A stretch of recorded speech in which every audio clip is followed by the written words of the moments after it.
warahmatullahi wabarakatuh. Pada kesempatan ini saya akan mempresentasikan hasil analisis mengenai penjadwalan produksi kaos dengan metode PDCA pada studi kasus alergani konveksi. Presentasi ini membahas bagaimana metode PDCA digunakan untuk memperbaiki sistem penjadwalan produksi agar lebih efektif, efisien, dan mampu mengurangi keterlambatan produksi pada sistem make to order. Slide yang kedua yaitu berisi tentang daftar isi. Pada presentasi ini dapat beberapa pembahasan utama dimulai dari identitas jurnal dan latar belakang masalah produksi di alergani konveksi. Selanjutnya akan dibahas dampak dari masalah penjadwalan, alasan pemilihan metode PDCA, tahapan implementasi PDCA, perbandingan metode VC, VS, dan SPT, simulasi jadwal produksi, hingga rekomendasi dan kesimpulan penelitian.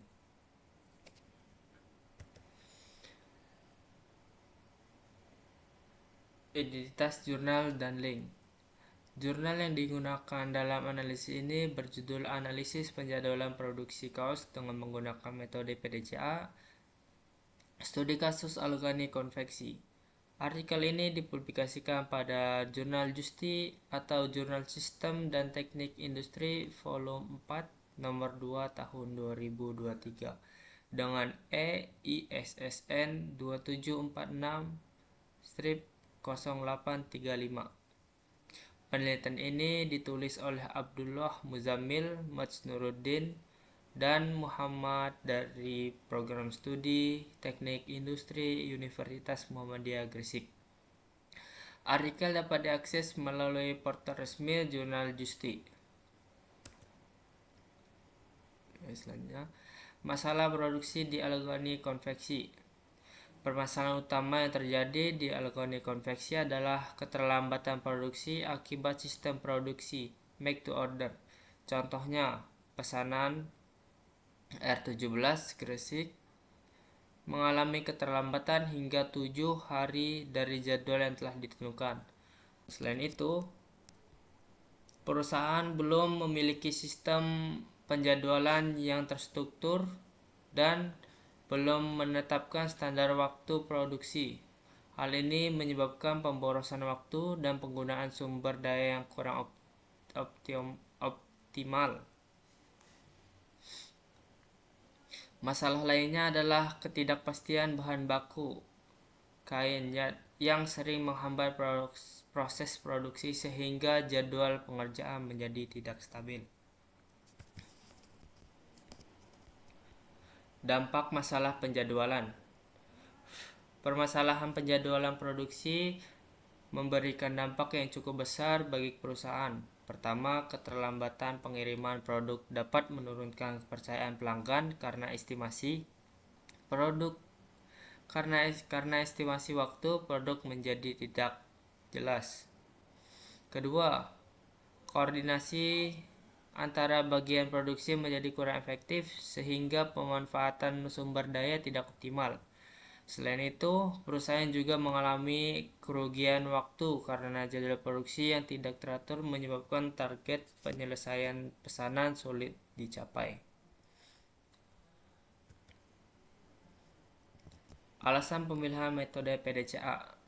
Metode PDCA dipilih karena memiliki pendekatan sistematis dalam melakukan perbaikan berkelanjutan.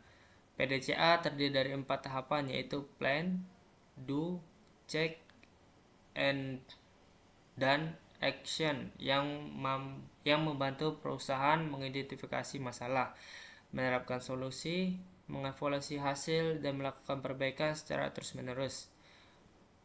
Metode ini juga adaptif terhadap perubahan permintaan pelanggan, khususnya pada sistem produksi make to order yang sering mengalami perubahan jadwal dan kebutuhan bahan baku. Selain itu, PDCA sangat sesuai diterapkan pada lingkungan produksi yang dinamis karena mampu membantu perusahaan meningkatkan efisiensi proses produksi. Selanjutnya, tahapan implementasi PDCA. Pada tahapan plan, perusahaan melakukan identifikasi masalah penjadwalan, penganalisis data pesanan, serta menentukan standar waktu produksi. Tahap berikutnya adalah do, yaitu pelaksanaan rencana terproduksi berdasarkan jadwal yang telah dibuat serta menghitung estimasi waktu pengerjaan setiap pemesanan. Kemudian pada tahap cek, perusahaan mengevaluasi hasil produksi dengan membandingkan target dan realisasi jadwal produksi untuk mengetahui tingkat keterlambatan. Tahap terakhir adalah action, yaitu melakukan tindakan, perbaikan, dan standarisasi proses agar keterlambatan pada produksi dapat diminimalkan pada periode berikutnya.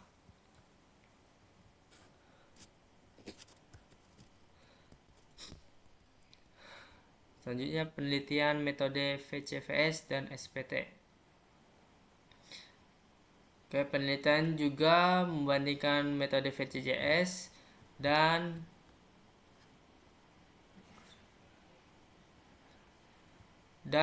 SPT dalam penjadwalan produksi. Pada metode VCS dan first come first serve, rata-rata keterlambatan mencapai 7 hari dengan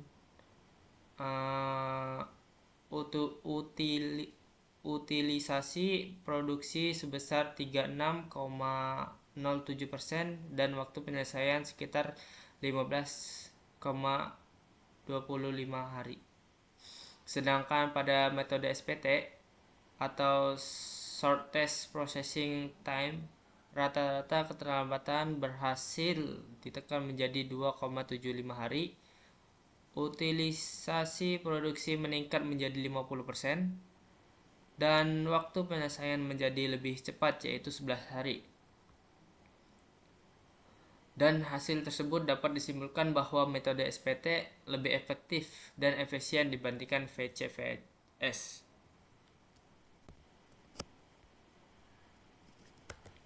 Selanjutnya, yaitu simulasi jadwal produksi. Slide ini menampilkan simulasi jadwal produksi menggunakan Gantt chart. Visualisasi ini membantu perusahaan dalam melihat urutan pekerjaan, durasi pengerjaan, serta progres setiap pesanan produksi secara lebih jelas. Contohnya, pesanan Hyundai Astrea membutuhkan waktu 10 hari, Mubes CB Jabar 3 hari, PHOG 4 hari, dan Legrets 6 hari. Dengan adanya simulasi ini, perusahaan dapat melakukan perencanaan waktu yang lebih terukur serta mempermudah evaluasi efisiensi jadwal produksi. Berdasarkan hasil penelitian metode PDCA, terbukti efektif dalam membantu perusahaan menyusun perencanaan produksi yang lebih terstruktur. Selain itu, metode SPT menunjukkan performa yang lebih baik dibandingkan VCVS dalam mengurangi keterlambatan, mempercepat penyelesaian produksi, dan meningkatkan utilisasi sumber daya.